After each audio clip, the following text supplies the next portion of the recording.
Last கிளாஸில் நம்ம வந்து complex numbers, complex functions, continuous, derivatives இதெல்லாம் பார்த்தோம். இப்போ அனாலிட்டிக் ஃபங்க்ஷன் ஆர் ஹோலோமார்பிக் ஃபங்க்ஷன் அப்படின்னா என்னென்னு பார்க்கலாம். ஸோ முன்னாடி பார்த்து டெரிவேட்டிவ் பேஸ் பண்ணது தான் இது. ஒரு ஃபங்க்ஷன் எஃப் ஆஃப் இசட் எடுக்கிறோம் அப்படின்னா அதை நம்ம எப்போ அனாலிட்டிக் ஃபங்க்ஷன் சொல்லுவோம் அப்படின்னா அதில் வந்து டெரிவேட்டிவ் எக்ஸிஸ்ட் ஆகணும். ஸோ ஒரு ஃபங்க்ஷனில் டெரிவேட்டிவ் எக்ஸிஸ்ட் ஆச்சுன்னா அதை வந்து நம்ம அனாலிட்டிக் ஃபங்க்ஷன் அப்படின்னு சொல்லலாம். அதனுடைய இன்னொரு பேர் வந்து ஹோலோமார்பிக் ஃபங்க்ஷன் சொல்லலாம். நெக்ஸ்ட்டு ஒரு example. For example, 2z cube plus 10z square plus 1 is differentiable. So இது வந்து ஒரு பாலினாமியல், இது வந்து டிஃப்ரென்ஷியபிளாக இருக்குது.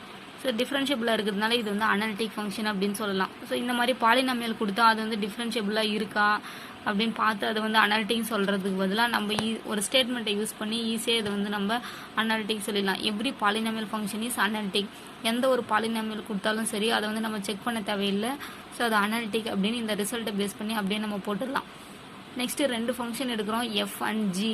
இந்த 2 ஃபங்க்ஷன் வந்து அனாலிட்டிக்காக இருக்கும்போது ஸோ அதோடைய ஆட் பண்ணாலும், சப்ராக்ட் பண்ணாலும், மல்டிபிள் பண்ணாலும், டிவைட் பண்ணாலும், எது பண்ணாலுமே அது வந்து அனாலிட்டிக்காக தான் இருக்கும் அப்படின்னு சொல்கிறாங்க. If f and g are analytic then f plus g, f minus g, f g, f by g, g not equal to 0 are all analytic functions.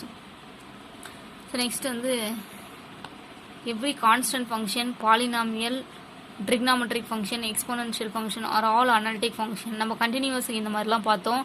சிபிஆர்டி constant function, polynomial function, rational function, trigonometric function எல்லாமே வந்து continuous அப்படின்னு சொல்லிட்டு அங்கே பார்த்துருப்போம். Same. So constant function, polynomial, trigonometric function, exponential, so இது மாதிரிலாம் கொடுத்தாங்க அப்படின்னா நம்ம வந்து செக் பண்ண தேவையில்லை. அப்படியே அதை வந்து நம்ம அனாலிட்டிக் ஃபங்க்ஷன் அப்படின்னு சொல்லிடலாம். Next f dash of z, இது ஒரு formula. f dash of z equal to dou f by dou x minus I into dou f by dou y. So இது ஒரு ரிசல்ட்டு நம்மளுக்கு பின்னாடி ப்ராப்ளத்தை சால்வ் பண்ணுறதுக்கு யூஸ் ஆகும். ஸோ நெக்ஸ்ட் வந்து CR equation, Cauchy-Riemann equation, necessary and sufficient condition for analytic. So இதை CR equation எப்படி சொல்லுவோம் அப்படின்னா ux equal to by and uy equal to minus vx. இந்த கண்டிஷனை சாட்டிஸ்ஃபை பண்ணிச்சுன்னா இது வந்து நம்ம அனாலிட்டிக் ஃபங்க்ஷன் அப்படின்னு சொல்லுவோம். ஸோ எஃப் ஆஃப் இசட்னு ஒரு ஃபங்க்ஷன் எடுக்கிறோம், அதுக்குள்ளே வந்து u ப்ளஸ் iv ஃபார்மெட்டில் இருக்குது. ஸோ இதை வந்து ux by uy equal to minus vx இது ரெண்டுத்தையும் இந்த கண்டிஷன் சாட்டிஸ்ஃபை பண்ணிச்சு அப்படின்னா அந்த எஃப் ஆஃப் இசட் வந்து நம்ம அனாலிட்டிக்னு சொல்லிடலாம். இதுதான் வந்து சிஆர் ஈக்குவேஷன். அந்த யூஎக்ஸ் தான் எப்படி சொல்லுவோம் அப்படின்னா இது வந்து partial derivative doe you by to x. So யூன்றது ஃபங்க்ஷன், எக்ஸ் வந்து variable, and V X equal to to we by to X, U Y equal to doe you by to Y, and V Y equal to to we by to Y. So which are called Cauchy Riemann equation or CR equation அப்படின்னு சொல்லுவோம். So next F of Z analytic then we satisfy CR equation. So ஒரு function நம்ம analytic சொல்லணும் அப்படின்னா அந்த CR equation satisfy பண்ணி தான் நம்ம செக் பண்ணி பார்த்து சிஆர் ஈக்குவேஷன் சாட்டிஸ்ஃபை பண்ணிச்சு அப்படின்னா அது வந்து நம்ம அனாலிட்டிக் ஃபங்க்ஷன் அப்படின்னு சொல்லலாம். ஸோ முன்னாடி ஒரு மெத்தட் வந்து டெரிவேட்டிவ் எக்ஸிஸ்ட் ஆகும்போது அந்த ஈஸியாக அந்த பாலினாமியல், ட்ரிக்னாமெட்ரிக் ஃபங்க்ஷன், எக்ஸ்போனன்ஷியல் அதெல்லாம் சொல்லிடுவோம். சப்போஸ் இந்த மாதிரி கொஞ்சம் u ப்ளஸ் iv ஃபார்மேட்டில் இருந்துச்சு அப்படின்னா அது வந்து சிஆர் ஈக்குவேஷன் சாட்டிஸ்ஃபை பண்ணி தான் பார்த்து அதை வந்து நம்ம அனாலிட்டிக்னு சொல்லிடலாம். If u and b satisfy CR equation then f of z need not to be analytic. So ஒரு ஃபங்க்ஷன் வந்து அனாலிட்டிக்காக இருக்குது அப்படின்னா அது வந்து சிஆர் ஈக்குவேஷனை கண்டிப்பாக சாட்டிஸ்ஃபை பண்ணணும். ஆனால் சிஆர் ஈக்குவேஷன் சாட்டிஸ்ஃபை பண்ணுற எல்லா ஃபங்க்ஷனும் வந்து அனாலிட்டிக் அப்படின்னு நம்மளால சொல்ல முடியாது. ஸோ அதுதான் இங்கே சொல்லியிருக்காங்க. நெக்ஸ்ட் வந்து different form of derivatives. So f dash of z equal to dou u by dou x plus I into dou v by dou x and dou. So இது வந்து in terms of u and vல இருக்கு. So x. So இது எப்படி எழுதுறது அப்படின்னா ux equal to vy and uy equal to minus vx அந்த formula apply பண்ணும்போது dou u by dou x, dou v by dou x, vx equal to என்ன சொல்லியிருக்காங்க அப்படின்னா vx equal to minus uy அதை அப்ளை பண்ணும்போது minus I into dou u by dou y அப்படின்னு கிடைக்கும். So in terms of partial derivatives of x and y அப்படின்னு சொல்லுவோம். So next another form, f dash of z equal to dou v by dou y minus I into dou u by dou y. So இது மறுபடியும் vக்கு change பண்ணுறோம் அப்படின்னா dou v by dou y, ux equal to vy and uy equal to minus vx அதை apply பண்ணும்போது so uy equal to minus vx. So minus into minus plus i into to we by to x அப்படின்னு கிடைக்குது. So next வந்து f dash of z equal to to we by to y plus i into to we by to x. So இது modulus பண்ணி square பண்ணுறோம். Modulus பண்ணி square பண்ணும்போது doh we by to Y whole ஸ்கொயர்னு கிடைக்கும். Plus ஐ square பண்ணும்போது ஐ square அதனுடைய value -1, அதை ஸ்கொயர் பண்ணும்போது 1ன்னு கிடச்சிரும். Doe we by to X whole square. So இது வந்து நம்ம தனித்தனியாக எழுதுகிறோம்.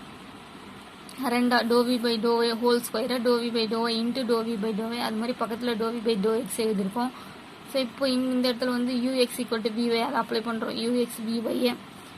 ஸோ இது எதனால ஜக்கோபியன் ஃபார்மேட்டை நம்ம எக்ஸ்பேண்ட் பண்ணும்போது அது கிடைக்கிற மாதிரி இருக்குது. அதனால் அது வந்து மாடலஸ்குள்ளே எழுதியிருக்கோம்.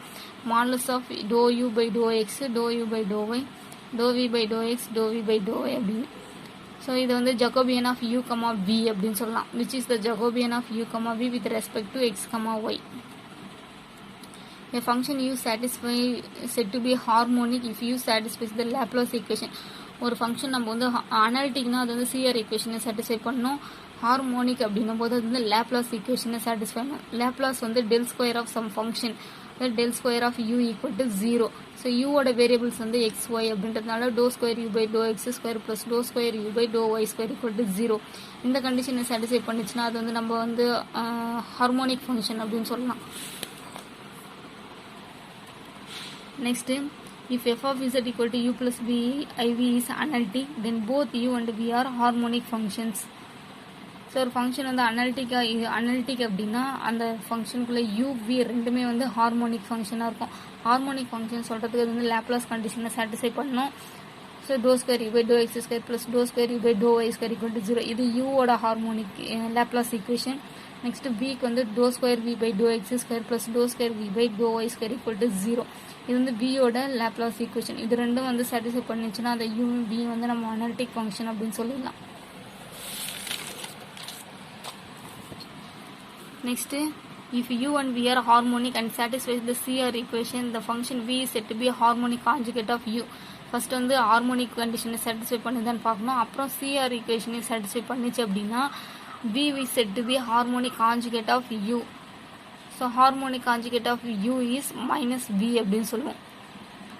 Next f of z equal to u plus i v. The first order partial derivatives of u and v exist and are continuous, then satisfies CR equation. So f of z equal to u plus iv. The first order partial derivatives of u and v exist. So first order partial derivative exist ஆகுது and are continuous-ஆகவும் இருக்குது. அப்படி இருக்கும்போது அது CR equation satisfy பண்ணுது. இருந்துச்சுன்னா இந்த function is analytic அப்படின்னு சொல்லலாம். இப்போ எப்படி அப்படின்னா முன்னாடி வந்து அனாலிட்டிக் ஃபங்க்ஷனாக இருந்துச்சு அப்படின்னா அது வந்து சிஆர் ஈக்குவேஷனை கண்டிப்பாக சாட்டிஸ்ஃபை பண்ணணும்னு பார்த்தோம்.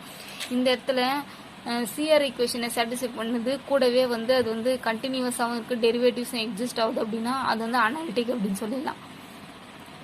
With continuous derivatives f dash of z and conversely. So with necessary and sufficient condition function is said to be analytic. இதுதான் வந்து necessary and sufficient condition to be analytic அப்படின்னு சொல்கிறாங்க. Next F of z equal to u plus i p. If one is given we can find the another. So f of z equal to u plus i p. U கொடுத்துருவாங்க, v எப்படி கண்டுபிடிக்கும் அப்படின்னா we equal to integral d v. So integral d v வந்து partial டெரிவேட்டிவ்ஸில் எழுதும்போது integral doh we by to x into d x plus doh we by to Y into d y. So v equal to integral u x equal to p y and u y equal to minus p x. So அதை apply பண்ணும்போது minus doh you by to Y into d x plus doh you by to x into d y. ஏன் இதை யூக்கு change பண்ணுறோம் அப்படின்னா you தான் நம்மளுக்கு கொடுத்துருப்பாங்க, நம்ம வி கண்டுபிடிக்கணும், அதனால இப்படி சேஞ்ச் பண்ணி அப்புறம் வி கண்டுபிடிப்போம்.